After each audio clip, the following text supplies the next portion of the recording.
Welcome to Audacity Works, a podcast inspired by and dedicated to the working artist, the creative entrepreneur, and generally, doing the damn thing. This exists on the premise that the world belongs to those who have the audacity to believe that their lives have value. This is for you. Welcome to Audacity Works.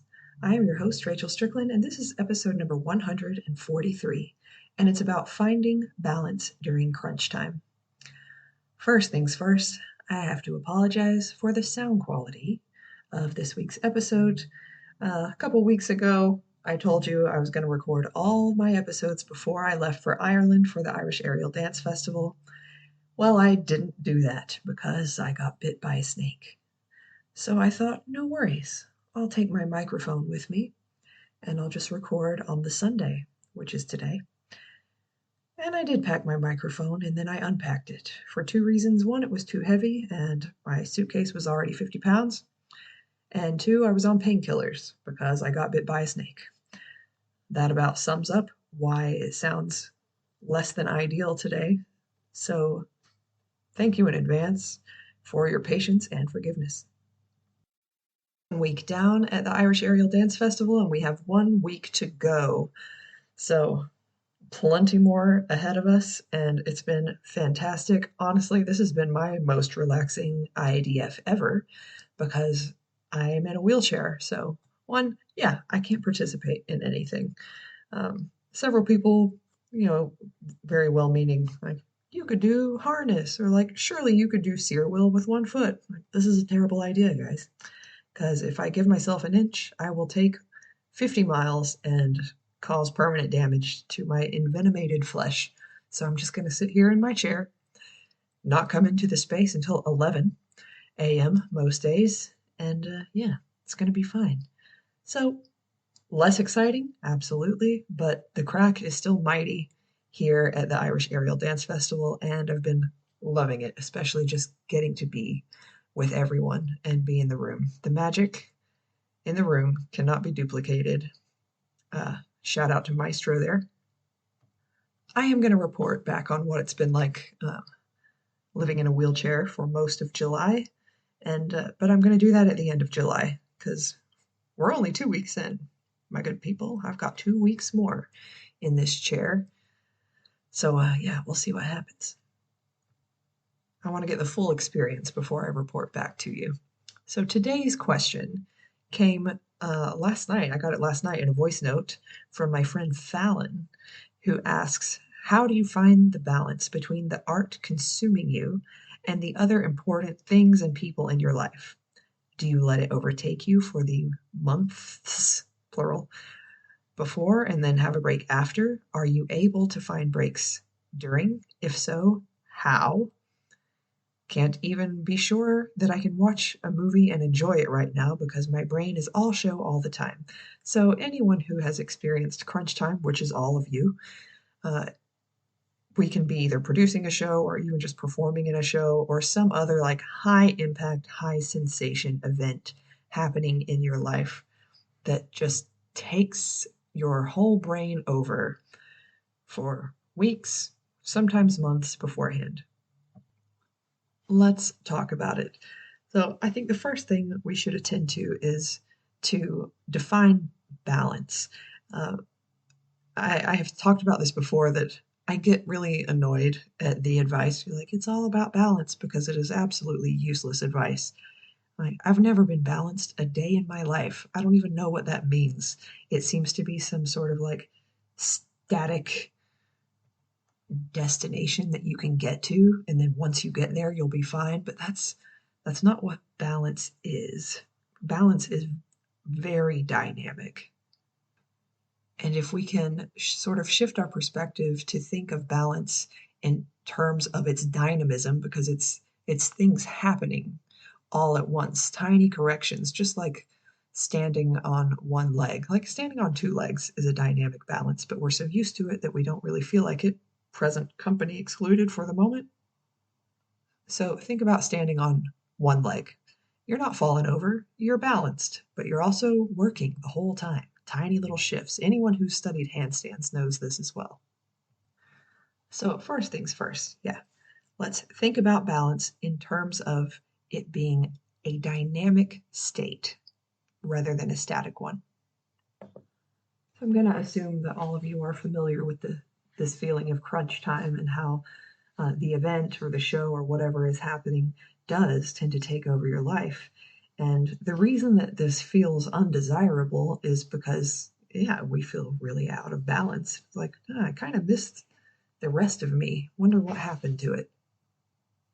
I also think it's just sort of the nature of what we do.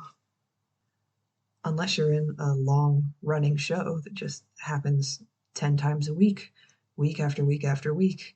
A lot of the people who listen to this podcast have like event-sized chunks in their lives where like a big thing happens and then it goes back to quote unquote normal life.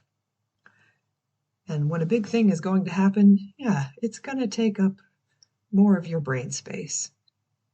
And things can feel really imbalanced. So my initial gut response answer to this question was, yeah, fuck it, let it overtake you because it's going to anyway. It's kind of what the work calls for and what it demands, especially as you ramp up to it happening. So that was going to be my initial answer, but after I sat with it for a while, I realized that's my answer specifically because I have fail-safes built into my life. And if you don't have fail-safes, that could be a really unhelpful answer. Like, yeah, that's my answer, but I also know that because of my fail-safes, I'm going to have what I need to be like a healthy, normal-ish version of myself. And a lot of people don't have those fail-safes. And holding a couple of those people in mind who are close friends of mine and seeing like what unbalanced really can look like my initial answer was not helpful because it doesn't take the nuance of how other people tend to work with high impact events. So let's take those into consideration. For example, I do not lose sleep when I have a high impact event either happening or coming up because I absolutely refuse to do that. I don't work pretty much ever after 6 p.m. If I need to have a nighttime rehearsal, like, yeah, I can do that, but I'm still going to be asleep by 11:30. That's a non-negotiable for me. That whole thing, like, well, I was up till 3 a.m. working. That's not going to happen to me because I'm not going to let it. Now, that's a fail-safe that I have because sleep is non-negotiable. And also just because of my chronotype, I'm a natural morning person. Someone who's a natural night owl might really be able to take advantage of those hours and that's their most productive time. So I don't want to say like, go to bed by 11 because that doesn't work for everyone's chronotype. In fact, my good friend Fleeky Flanco, he used to say, it doesn't matter when you go to bed as long as you get all of your work done. But he would work until like 4:30 in the morning and then sleep like until noon. Now that would never work for me. So instead of saying like have a set bedtime or whatever and stick to that, I'm going to say let's give yourself 5 non-negotiables. And this is true throughout your entire life long. So yes, during crunch time, but also all the time. And if you have those in place for your life, and as a way to honor yourself, you won't give them up, even during crunch time, even for the show, because without you, there's no show, there's no event, there's no high impact thing to look forward to in the first place if you're not there. So what are the 5 non-negotiable things that you need always to be able to be present, be effective, and do the work? As a starting point, I will give you mine. One I've already let you know is sleep. Sleep is not a talent of mine. It's something that I have to make a concerted effort to get quality amount of because my body wakes me up, when I'm at home, basically between 6 and 7 a.m. without fail, no matter when I went to sleep. If I ended up having a late night, some people are like, oh, I didn't get home until 2 a.m., but that's okay. I'll sleep in. I won't. I won't sleep in. My body's like, no, we're up. We're a zombie and we hate everything, but we are up. So I've got to mitigate that. Uh, yeah, I've got to mitigate that by making other choices. Another non-negotiable of mine is food. I don't do hungry. And because that's a non-negotiable for me, I tend to structure my life around food. Just making sure that that's a priority, because without it, I am not going to function and no one is going to want to function next to me. Now, you can take that one step further, because when I say food, I basically mean protein. Like a candy bar is not going to cut it. I need protein.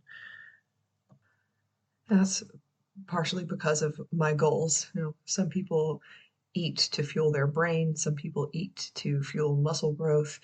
My primary goal in having food as a top priority in my life is to feed my mood. It's to stabilize my mood. Secondary to that is retaining my muscle mass.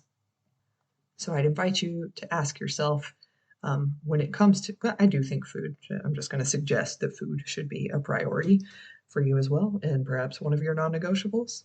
So when it comes to food, what is your primary objective there? My third non-negotiable is water. I always have a big bottle of water. I have a big jar that I keep in the kitchen, which is a handy little trick I learned from my mom. It's always there, and then I can measure how much I've had, and I don't really have to think about it. It's just an automatic thing that I do. But in the past, when I have gotten really busy, or maybe I'm like stuck in the theater all day and I can notice that I'm in a shitty mood and I'm not doing well at whatever task I'm doing, it's probably because I haven't had water. So that's got to be on up there. It gets to be one of the top 5 for me. The fourth non-negotiable is downtime. What that looks like in my life, if I'm at home, is Netflix and chill with Manflesh and Burn on the chooky couch. And that is literal Netflix and chill. I'm not talking about sex. I'm talking about sitting on a couch and doing nothing. Nothing box time. If I don't have that, I don't do well. So it's a priority. Like Netflix is literally a priority for me, or whatever. It doesn't matter what it is, but I need that couch time, or I'm not going to be good at anything I'm doing. And my fifth non-negotiable is solitude. Sometimes just like the hour that I take for matcha and morning pages is enough to see me through, and maybe another half hour at the end of the day. I can get by on that during crunch time, but I cannot get by without any of it. And I did indeed learn that the hard way. So just like as a starter pack, those are my 5 non-negotiables: sleep, food, water, downtime, and solitude. And if I think that agreeing to a certain event is going to mean that I can't have one of those, I'm not going to do it, because it's not going to be worth it to me. It's not going to be quality life. And as we said at the beginning of, was it this year or even last year? I don't even remember. But like, quality of life is priority number 1.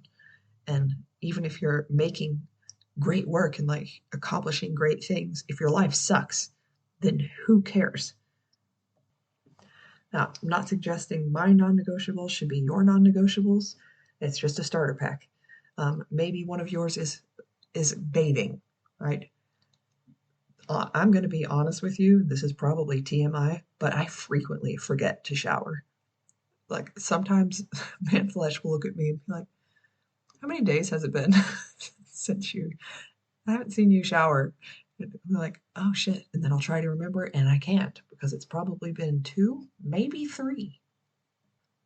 I know it's gross. I just don't care. It's not one of my non-negotiables. So have a think about what's important to you, and what gives you, like, what's the 20% of your life that gives you 80% of the benefit of like sustainable, good mood, effectiveness, being able to be engaged with the world. What are those things that continue to sustain your capacity to do what it is that you do.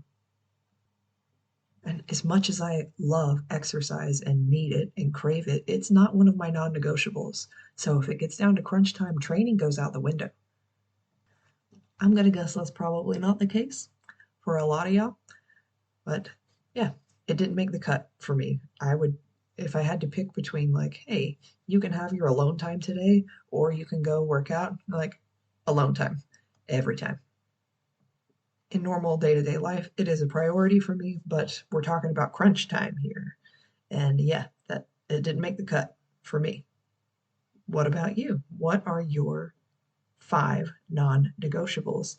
And even if life is super unbalanced, if you hold true to those 5, I reckon that you can feel a sense of balance even when life is quite chaotic. And to further, attend to Fallon's question, like, do you give yourself breaks during days off? Very important to me. I take them very often. This kind of ties in with that episode a couple of weeks ago. I'll link it in the show notes if you're curious. But it's me bitching about how rest cannot always be the only solution to every problem. But that's because I have rest dicked. Like, I know how to rest and I'm good at it. If you are at a place where you don't know how to rest, or you try to rest and then you fail at it, or you feel guilty, then you've identified your homework. That's not homework I have. I already did that homework. I have different homework. So if you're not great at resting, that is something that I think you should probably attend to. But yeah, even during crunch time, particularly if it's a month, then absolutely needs a day off at least once a week. And I do think it would be a really nice present to yourself to plan a break for yourself at the end of crunch time, even if it's just a weekend where you don't leave your house, or whatever feels recharging for you, so that you have something to look forward to, so that you can process and assimilate this big experience that you've created. Because when we're making art or have high impact events, it is going to overtake us. And it is going to feel chaotic and unbalanced. But if you have like your 5 non-negotiables attended to, you're going to be okay. And you're going to still have a sense of yourself. Looking at the time, I am going to wrap this up. This is going to air on July 23rd. That's my little sister's birthday. I'm 43. She's 41. My little baby sister, 41. So happy birthday, Trisha. You do not listen to this podcast, so you'll never hear this. But now everyone else who does knows. Thank you so much, Fallon, for sending me that voice note last night and giving me something to talk about today. If you have requests for future episodes, I'd love to hear them. You can find me always on Instagram at Rachel Strickland Creative, or on Patreon at Rachel Strickland Creative. This podcast is powered by Patreon. So extra special shout out to my amazing patrons for making this possible, and so much more in my life possible. Thank you for standing with me. Thank you for your trust, and thank you for believing in me. If you find your own 5 non-negotiables, I'd love to hear about them, especially if they're different from mine. Like, I'm super curious. So don't be shy. Never be shy. Thanks so much for spending this time with me, letting me talk into your ear. Go out there with your bad selves, and don't go back to sleep.